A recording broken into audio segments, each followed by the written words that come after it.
안녕하세요. 오늘은 8월 5일 날마다 주께로 큐티집 96페이지입니다. 성경 본문은 구약성경 잠언 15장 1절로 7절 말씀입니다. 이 말씀을 가지고 생명을 살리는 말이라는 제목으로 큐티 가이드를 시작하겠습니다. 사랑하는 성도 여러분, 우리 옛말에 가는 말이 고와야 오는 말이 곱다. 말 한마디로 천냥빛을 갚는다라는 말이 있지요. 모두 한마디의 말이 얼마나 중요한지를 보여줍니다. 이렇게 말의 중요성은 강조하고 또 강조해도 지나침이 없습니다. 오늘 본문에서도 말의 중요성에 대한 교훈으로서 지혜자는 어떻게 말을 하는지를 잘 보여주고 있습니다. 내용 관찰 1번입니다. 지혜 있는 자의 혀는 무엇을 베풀까요? 2절을 보면 지혜 있는 자의 혀는 지식을 선히 베푼다라고 말씀하고 있습니다. 우리가 물질을 베풀고 음식을 잘 차려서 잔치상을 베푼다는 말은 들어봤어도 지식을 베푼다는 말은 잘 들어보지 않았을 것입니다. 그러나 지혜자는 음식이나 돈 대신에 지식을 베품으로써 선을 행한다라고 말씀을 합니다. 오늘날에는 지식의 홍수 시대라고 해도 과언이 아니지요. 엄청난 정보 시대를 살아가고 있으며 인터넷 검색만으로도 웬만한 것들은 해결이 됩니다.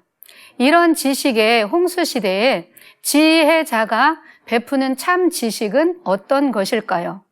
그것은 여호와를 경외하는 것에 대한 지식이며 생명을 살리는 지식, 곧 복음입니다. 그러나 많은 사람들이 여호와를 경외하는 이 지식을 버림으로써 이전 세대보다 훨씬 학력은 높아졌지만 더 지혜롭지 못하고 죄악은 훨씬 중대해졌음을 보게 되지요. 가령 사람들이 어느 식당에 가서 음식을 먹고 맛이 있으면 바로 가족들을 데리고 갑니다. 그리고 그 집 음식이 정말 맛이 있다고 돈도 받지 않고 열심히 다른 사람들에게 광고를 하지요. 이렇게 좋은 것이 있으면 나누고 베푸는 것처럼 지혜 있는 자는 생명의 귀중성을 알기에 생명을 얻는 길에 대해서 열심히 가르치고 나누어 줍니다. 생명을 전하는 이것이야말로 가장 귀한 선이요 큰 베품일 것입니다. 두 번째입니다. 여호와의 눈은 어디서 누구를 감찰하실까요? 3절을 보겠습니다. 여호와의 눈은 어디서든지 선인과 악인을 감찰하신다라고 말씀하고 있습니다. 여기서 감찰이라는 말을 계속 살피고 계신다라는 말로 바꾸면 더 나을 것입니다. 신학적인 용어로 하나님의 편재성이라고 하는데요. 하나님은 어디에나 안 계신 곳이 없다라는 말씀입니다. 그야말로 하나님은 어디서든지 우리를 살피고 계십니다. 이 말씀을 잘못 오해하면 하나님께서 자녀들을 책망하시기 위해, 즉 구실을 찾기 위해 계속 살피고 계신다라고 생각할 수 있습니다. 정말 그렇다면 얼마나 불편할까요? 창세기 4장 6절로 7절 말씀을 보면요. 아담이 범죄한 후에 그 큰아들 가인이 동생 아벨을 쳐 죽이는 장면이 나옵니다. 가인이 아벨을 죽인 후에야 하나님이 짠 하고 나타나셔서 내 아우 아벨이 어디 있느냐? 왜 너의 동생을 죽였느냐? 이렇게 말씀하신 것이 아닙니다. 동생을 죽이고자 하는 가인의 마음을 이미 살피신 하나님께서 가인에게 먼저 나타나셔서 말씀을 하시지요. 가인아, 내가 왜 분을 내고 안색이 변했느냐? 내 안에 죄를 짓고자 하는 마음이 가득하지만 너는 그 죄, 분노를 다스려라. 그 분한 마음을 내려놓아라 라고 동생을 죽이기 전에 먼저 하나님께서 말씀을 하신 것입니다. 그러나 가인은 그 하나님의 말씀, 그 경고를 무시하고 동생을 쳐 죽이고 말았습니다. 이렇게 동생을 죽인 후에 두려워서 떨고 있을 때 가인에게 하나님이 표를 주셨고 그가 그 죄값으로 죽지 않도록 보호하셨던 것입니다. 그렇습니다. 우리 하나님은 우리 인간들의 본성, 즉 우리가 얼마나 연약한지를 아시고 불쌍히 여기는 마음으로 동정하시고 사랑으로 두루 보살피십니다.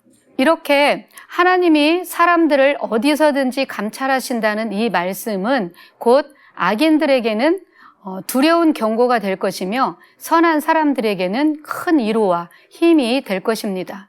세 번째입니다. 온순한 혀는 곧 생명나무지만 패역한 혀는 어떠합니까? 4절을 보겠습니다. 패역한 혀는 마음을 상하게 한다라고 되어 있습니다.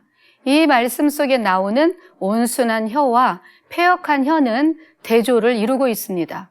온순한 혀는 상처나고 아픈 사람들을 위로하고 싸매며 치료하는 혀입니다. 즉 사람을 살리는 혀이지요. 그런데 패역한 혀는 몸과 마음에 상처를 주는 혀입니다. 같은 말도 다르고 다르다는 말이 있듯이 똑같은 말을 해도 어떤 사람은 꼭 사람을 힘들게 하고 마음을 아프게 하는 사람이 있습니다. 가시돋친 말로, 빈정대는 말투로 상처를 내고 관계를 단절시키지요. 그런 말은 평생 가슴에 박혀서 그 사람을 무너지게 하고 영적 생활에도 크게 손상을 입히곤 합니다. 신약성경 야고보서 3장 6절 말씀은 말이 얼마나 무서운지 그 위력을 잘 보여주고 있습니다. 혀는 곧 불이요 불의의 세계라. 혀는 우리 지체 중에서 온몸을 더럽히고 삶의 수레바퀴를 불사르나니 그 사르는 것이 지옥불에서 나느니라. 아멘. 네 번째, 연구와 묵상입니다.